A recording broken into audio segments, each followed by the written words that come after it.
నేను కబ్జాదారులకి చాలా స్పష్టంగా చెప్తూ, నెల్లూరు రూరల్ నియోజకవర్గంలో ఎక్కడైనా పార్కు స్థలాలు, రిజర్వ్ స్థలాలు, ప్రభుత్వ స్థలాలు ఆక్రమించి ఫోర్జరీ డాక్యుమెంట్లు పెట్టి ఏదైతే ప్రజలను మోసం చేయాలనే రీతిలో మీరు గాని వ్యవహరిస్తే చట్టం మీ పట్ల చాలా కఠినంగా ఉంటుంది. అది నెల్లూరు రూరల్లో ఆ యొక్క కఠినం ఇంకా చాలా గట్టిగా ఉంటుంది.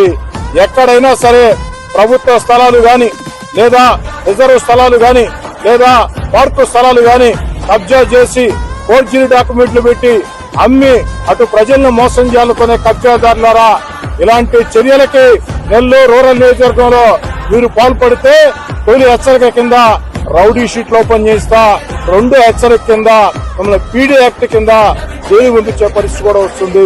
మళ్లీ చెప్తున్నా, ఇలాంటి భాష మాట్లాడటం నాకు ఇష్టం కూడా ఉండదు. కానీ తప్పనిసరి పరిస్థితుల్లో ఏదైతే ఈ కబ్జాదారుల కేసు ఆగడాలని అరికట్టే పరిస్థితిలో చెప్పక తప్పడం లేదు. నెల్లూరు రూరల్ నియోజకవర్గంలో కబ్జాదారులు ఎవరైనా సరే ఈ యొక్క ప్రభుత్వ స్థలాల్ని ఆక్రమించి అటు ప్రజల్ని ఇబ్బంది పెడదామనుకుంటే మీ తాట తీస్తానని చెప్పని కూడా స్పష్టంగా తెలియజేస్తూ పోలీస్ యంత్రాంగానికి కూడా కఠిన ఆదేశాలు ఇవ్వడం జరిగింది.